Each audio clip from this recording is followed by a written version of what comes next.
Kunin natin ang ating mga Bible, basahin natin yung highlights ng ating preaching. Hebrews 11, verse 6. Sabay-sabay tayong basahin natin ito. Ready na kayo? Hebrews 11, verse 6. Hebrews 11, verse 6. But without faith it is impossible to please Him, for he that cometh to God must believe that He is and is rewarded for them that diligently seek Him. Amen. Thank you for the Lord. Magsitayo tayo para sa panalangin. Ipikit natin ang ating mga mata. Let's pray. Lord, we pray. Thank you for your privilege to teach your word here in Bethany Baptist Church in Yerevan.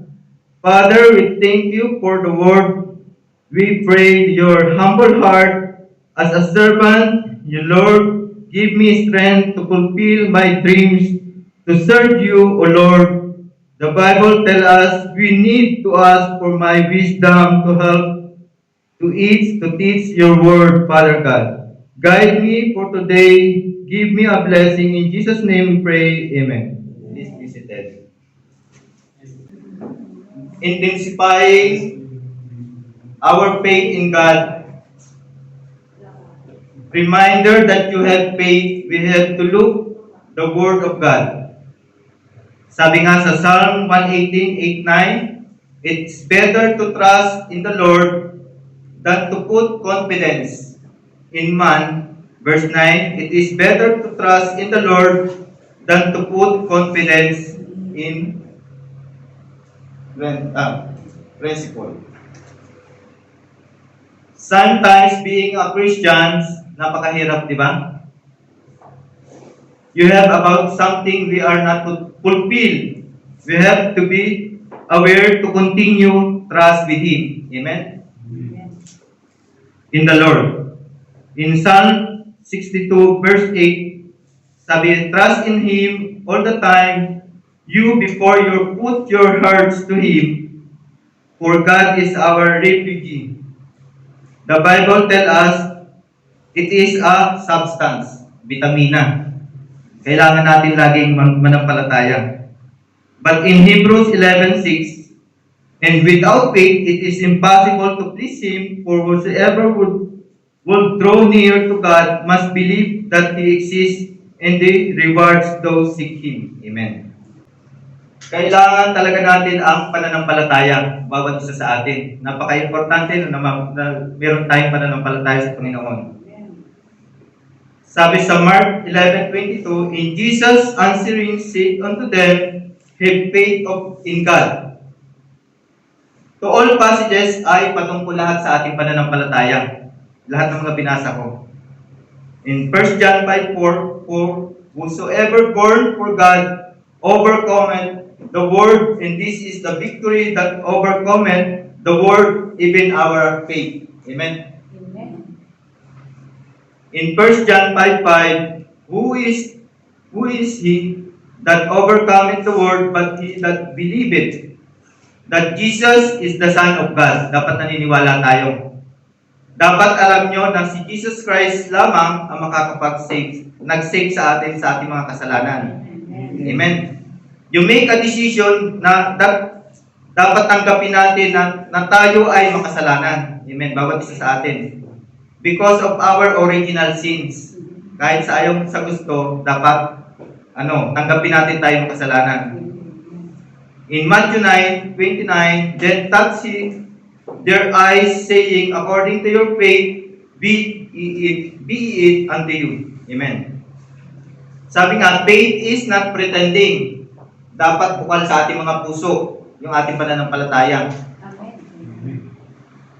Dapat ang ating pananampalataya sa Panginoon, always ipag-pray natin ang ating mga kapatiran. Amen.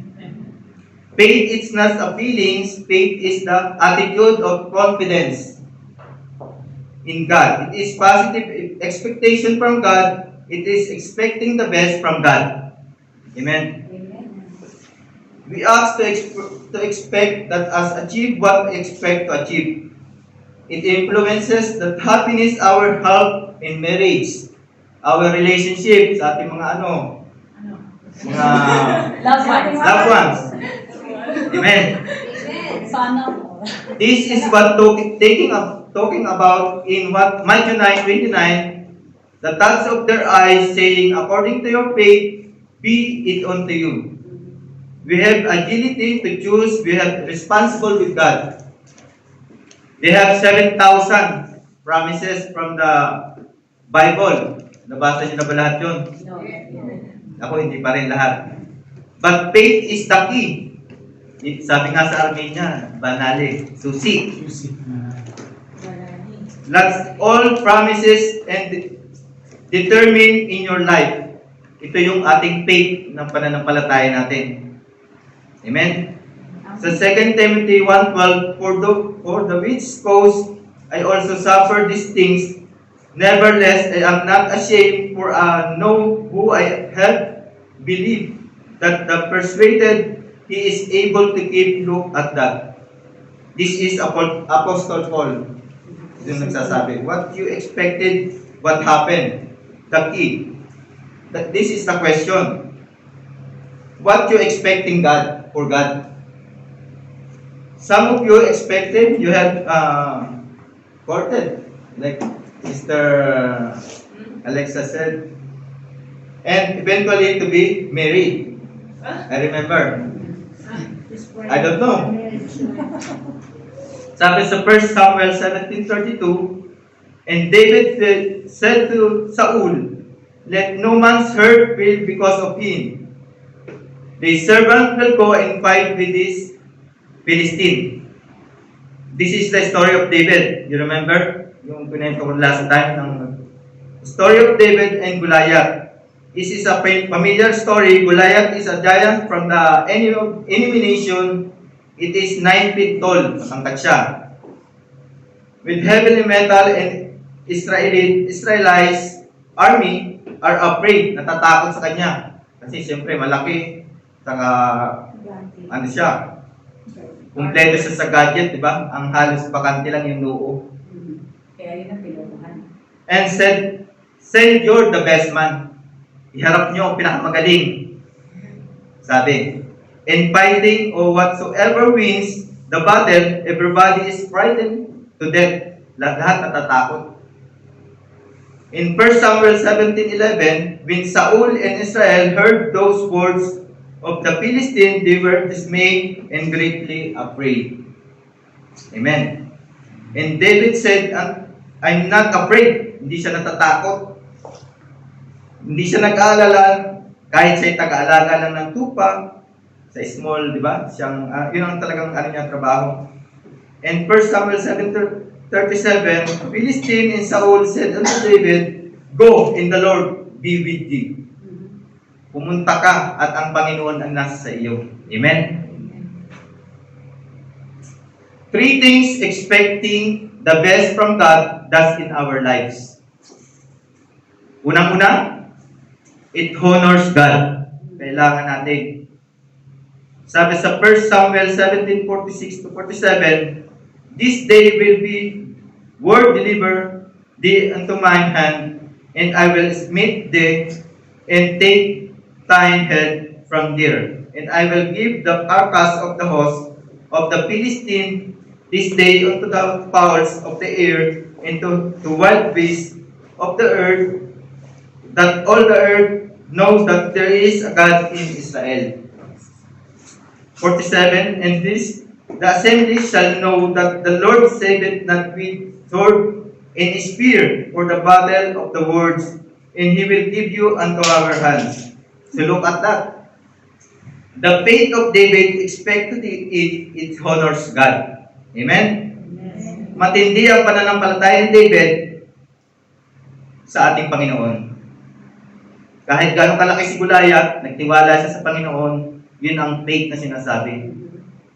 Sa Hebrews 11:6, but without faith it is impossible to please Him, for he that cometh to God must believe that He is, and that it is the rewarded of them and delight diligently seek, kailangan ang pananampalataya natin ay mag-level up. Di ba? Amen, mga kapatid? Mag-level up ang ating pananampalataya. Need natin mag-increase ang ating faith. With the church natin, God will provide. Sa ating expenses, tanda ko nung palis pa lang si Pastor. Nung palis pa lang si Pastor, naisip ko, paano kaya ang simbahan natin ngayon? Paano ang renta? Renta ng ating simbahan. Tapos, nagpatuloy rin tayo. Kasi may tiwala tayo sa Panginoon, ang ating pananampalataya. This is the honors God. Glorify natin ang faith in God, in the Lord. Bahala na si Lord. Thank you, Lord, in everything. God will provide. Ang unang nalulugod doon ay ang ating Panginoon. Amen. Amen? Yes. Welcome, sister. Na-miss ka na namin. When you be faith, kailangan natin seryoso tayo. Sabi nga ni Muhammad Ali, kilala niyo ba si Muhammad Ali? Siya legend ng boxing. If I lose this fight, I will retire. Prior to first retirement niya. Matapos noon, nung sinabi niya yung deklarasyon niya ngayon, natalo siya ng 2 beses. Kasi nagkaroon siya ng doubt. Dapat wala tayong doubt. Pag may pananampalataya sa Panginoon, dapat hindi tayo nagda-doubt. Amen? Amen. The Lord will increase your ability. Naalala ko si Bro Darwin. Nung, sabi ni Bro Darwin sa akin, Bro, mas mabuti siguro sa bahay na lang tayo you remember that yan, bro? Mag-charge. Sabi ko, bro, bakit? Kasi baka hindi natin mabayaran yung renta dito sa simbahan. Wala si pastor. Sabi ko, bro, may iniwan akong pera si pastor, 40K. God will provide, sabi. Tapos, sabi niya, baka hindi natin mabayaran renta. Sabi ko, magtiwala tayo sa Panginoon. God will provide. Ngayon, 3 months na mahigit. Di ba wala si pastor? Pero nagpapatuloy pa rin tayo. Yung 40K na iniwan ni pastor, na doble na yata, sister? Nadagdagan pa. Yun ang sinasabi, God will provide. Tiwala lang. Sabi sa 2 Samuel 21:22, these four were born to the giant in Gotham, and filled by the hand of David, by the hand of his servant. They had confidence with God, expecting the ability of God. Dapat ganito tayo mag-isip. Amen? It is good motivation to all of us. Nothing is impossible with God. Pero pagka kay Satan, di ba? Sabi ni Satan, favorite phrase ni Satan, di ba? No, you cannot do it. Di ba? Pag si Satan tayo tumingin. Need po natin ang pananampalataya sa Lord, hindi sa ating mga sarili. Kapag sa Bible tayo tumingin, di ba si Moises, sabi ni Moises, I cannot speak. Di ba? Yun ang problema niya. Sabi si Jeremiah said, I'm too young. Di ba? Innocent, sabi, I'm not educated. And the other said, too old. Matatanda na, sabi. But the Lord, don't use your lack of ability on God. God will provide. Amen? Pangalawa, it increase our ability. Una, honors in God. Pangalawa, it increase our ability. Sabi sa 1 Samuel 17:48 to 50, it encourages that other people. In Samuel 17:51 to 52, therefore David ran unto Shudbon in Philistine, and took his sword, and drew it out of the sheath. Therefore, and slew him. And cut off his head, ginamit niya ang sword ni Goliath. Di ba wala naman siyang dala? Ang dala niya lang sling. And sa 1 Samuel 17:51, therewith, And when the Philistines saw their champion was dead, they fled. And the men of Israel and the Judah arose and shuddered or persuaded in the Philistine until those come to the valley in the gates of Ekron and wounded the Philistine till down by the way to Sharam.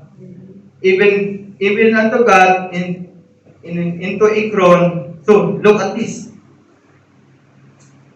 This is the enthusiasm in faith. They are continuous find encourages to the people. Look at this attitude of the people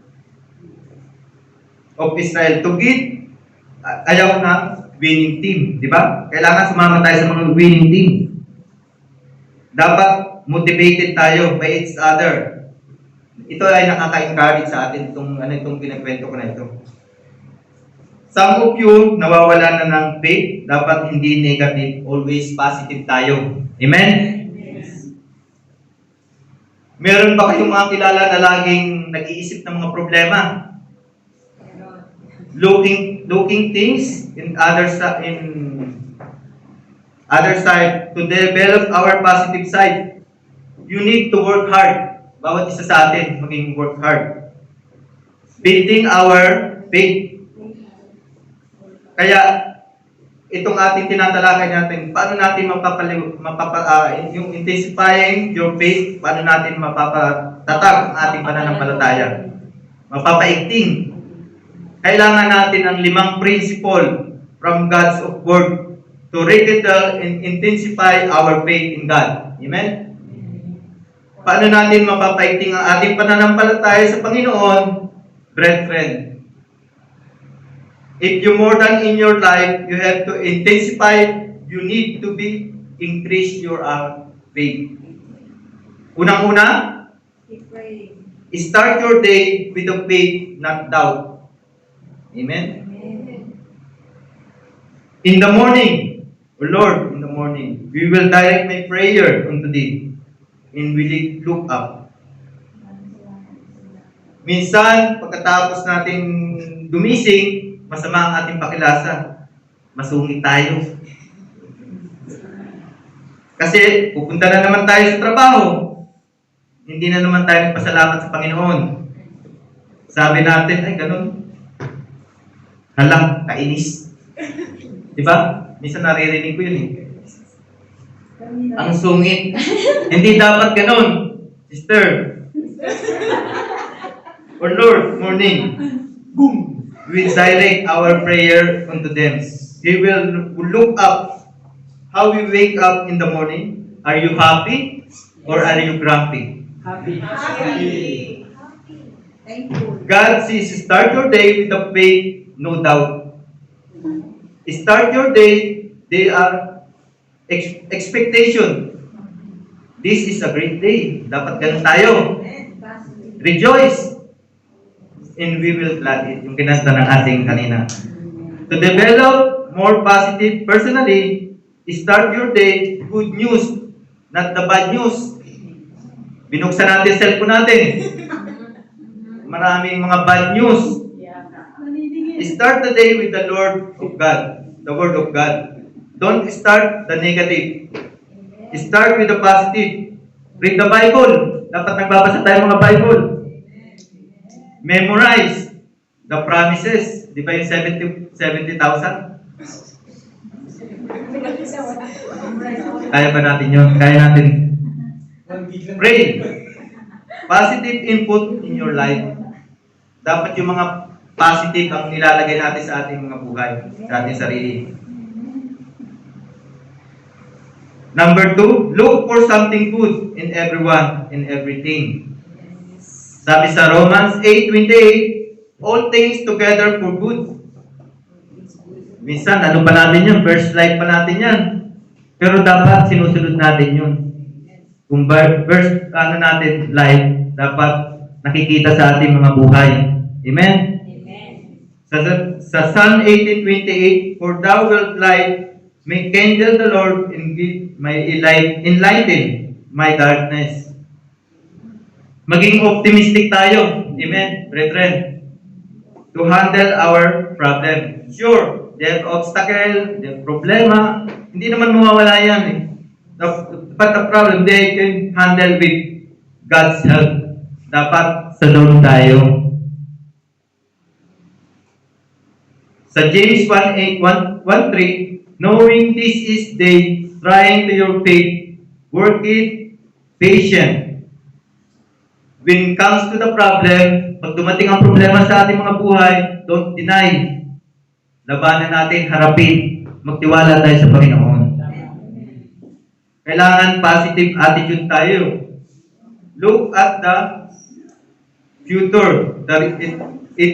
Malis from people say, wala nang maganda yan, wala nang magagawa yan. Hindi na magbabago yan.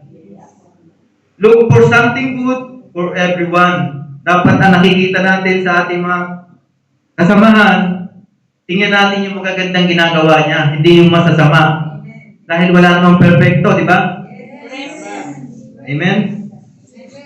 Dapat wag natin sasabihin, si bro, hindi na magbabago yan, ganyan na yan. Nakadikit na sa balat. Amen? Pangatlo, watch your words.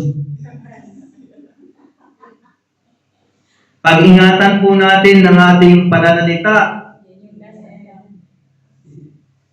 Mag-ingat po tayo sa mga comments, sa mga group, mga message natin sa group.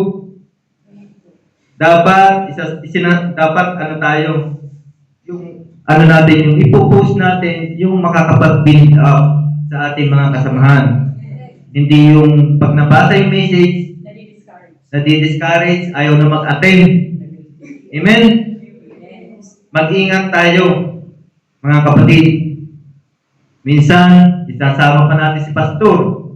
Siyempre, si pastor, wala namang kakampihan niya. Dapat, tayo, pantay-pantay. Amen? What's your word? Yung mga negative language, iwasan na natin yun. What's your learn to talk? Iwasan na natin magsalita ng mga negative. Yung mga dapat natin iwasan, yung mga what if. What if? Don't give up your 100%. Identity is not priority.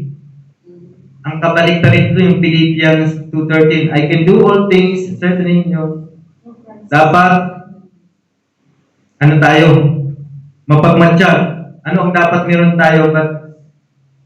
But people say, I don't want to grow. Ayaw natin lumago. I don't want to be part of this community. Amen? Precious of life that is in the Bible. Tell us what your words. Look for something good in everyone, in everything.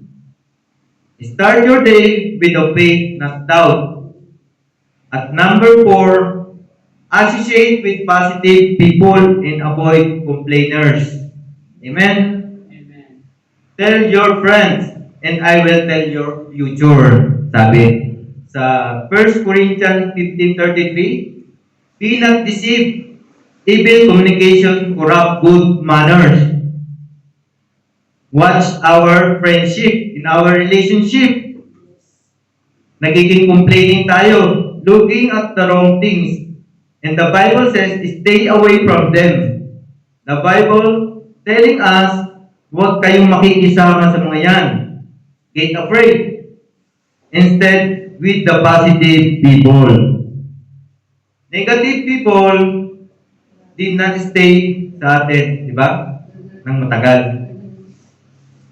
Because someone else, kaya sa mga negative, if you choose negative, you don't like a positive people. Because they irritate you, di ba? Sa Hebrews 13:7, remember that which said the rule over you, who have you spoken to you the word of God, whose faith follow, considering the end of their conversation. Amen? It means you have to make a good leader if you want a good leader. Kailangan marunong tayo sumunod. Think a positive person. Bible says, one of the marks you have faith. Gusto ko ang pananampalataya niya. Di ba pag sa leader, ina-idolize natin minsan kasi maayos yung pamamalakad. Gusto natin ang pananampalataya niya, gusto natin ang faith niya. Sana all. Positive attitude that what's the leader positive, pwede yan, kakayanin natin yan. Dapat kayo ng mindset natin. If God's will, look up to. Sa 1 Timothy 6:3, if anyone teach other, we consent not with some words, even the words of our Lord Jesus Christ, and the doctrine which is according to goodness. He is proud, knowing nothing but nothing about question. Strive words whereof commit in be. Strive rating evil surmising. Perverse disputing of men of the corrupt minds and disputed. Of truth supposing the gain is godliness. From withdraw thyself. Maliwanag po ito. It talks about they have a people, they have criticism. Gusto laging nakikipag-debate. Gusto laging nakikipagtalo. Dapat alisin na natin yun. Iwasan po natin yan. No. Mauubos ang oras natin dyan sa pagdidebate. The Bible says, look and avoid it. Never participate for that criticism. Never participate for that criticism. Continues in his life is a cancer. Cancer daw, sakit. Minsan kapag nagumpisa na, dire-diretso na, di ba? Minsan na-experience natin yan, dapat iwasan na natin yan. Kasi Kristiyano na tayo. In Joshua 6:10,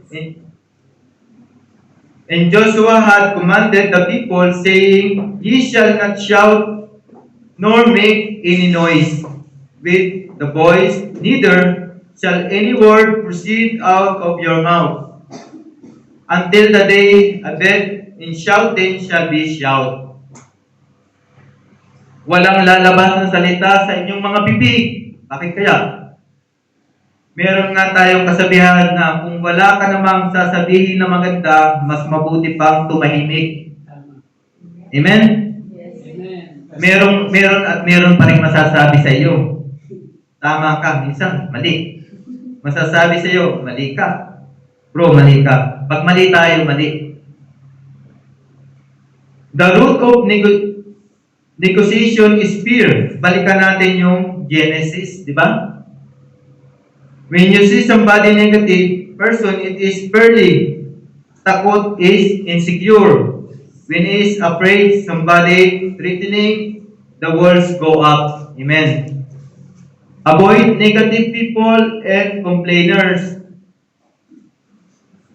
And finally, number 5, when you pray, thank God in advance. Amen? Mark 11:22, and Jesus answering said unto them, have faith in God, for verily I say unto you, that whosoever shall unto these mountains, be thou removed, be thou cast in the sea, and shall not doubt in his heart. Amen. In Mark 11:24, therefore I say unto you, what things soever ye desire when you pray, believe that ye receive them, and ye shall have them. This is a dynamic principle. If you don't expect the answer, it makes we need to pray. We must believe and receive. You must believe. Kailangan tayo maniwala in advance. Kaya ako naniniwala ako ng advance na lalago tayo. Amen? Yes. Kailangan tayo maniwala. Lalago tayo sa mga gawain na ito na palawakin ang ating simbahan. Because I believe in advance kailangan natin pag-pray in advance. When you pray, thanks God in advance. Amen. If you believe, before you take it, it is gratitude. Amen. Have faith in God, but without faith, it is impossible to please God. For whosoever will draw near to God must believe that He exists, find the reward those who seek Him. When you pray, thank God in advance.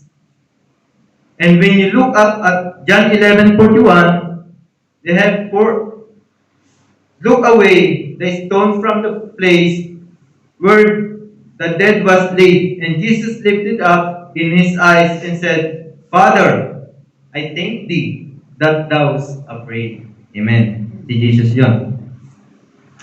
Kailangan ang nandun ang Panginoon. Binuhay niya, di ba yung kwento na binuhay niya si Lazarus? He not thank God. He not take any type of request. Panginoon, thank thee that thou hast heard. And the humanity ng Panginoon in the next verse and say to the people around that, it is faith, thanking God in advance. Yun ang kinikwento. Kailangan maniwala tayo in advance. Nangyari na sa Bible at mangyayari pa rin sa ating totoong buhay. Amen? In John 11:42, and I know that the nearest may always be because of the people which stand by and said unto today, may believe, and that has sent to thee. That was highest from our prayer. Thank God that providing our resources to address our charts, all the needs, and the continuous ang ating mga gawain dito. Amen? We pray, thanking God in advance that will grow our charts. Amen. Ang unang nalulugod dyan ay ang ating Panginoon.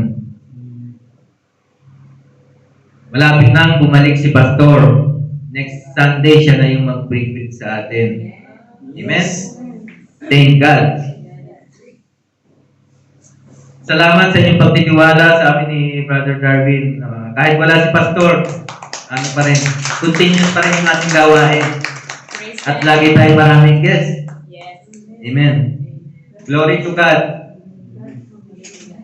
Nung nag-umpisa kami ni Brother Darwin, last 3 months ago, parang sa isip ko, kaya ba namin ni bro? Kasi siyempre, bago pa rin naman kami nag-attend, hindi pa naman gano'ng matagal. Pero ngayon, mag-3 months na, no? 4 months. 4 months na. At, Kasi nag-start tayo April 14. at habang tumatagal, patagal na rin ang preaching namin ni bro. Thank God. Talagang God will provide. Thank you, Lord. Dapat lagi tayo nagpapasalamat sa Panginoon. Brethren, let's intensify our faith. Kailangan natin patatag ang ating pananampalataya. Yung mga diniscuss ko sa inyo, isa buhay natin. Yung intensifying our faith in God, thanks to expecting the best from God, that's in our lives. Amen. It honors God. It increases our ability. It encourages to other people. Amen. Saka yung mga, ito ay mapapatatag natin sa ating principle from God's Word to rekindle we need nating intensify our faith in God. Start your day with faith, not doubt. Look for something good in everyone and everything. Watch your words. Associate with positive people. When you pray, thank God in advance. Lagi tayong dapat nagpapasalamat sa Panginoon in advance. Maraming salamat sa inyong lahat. Amen.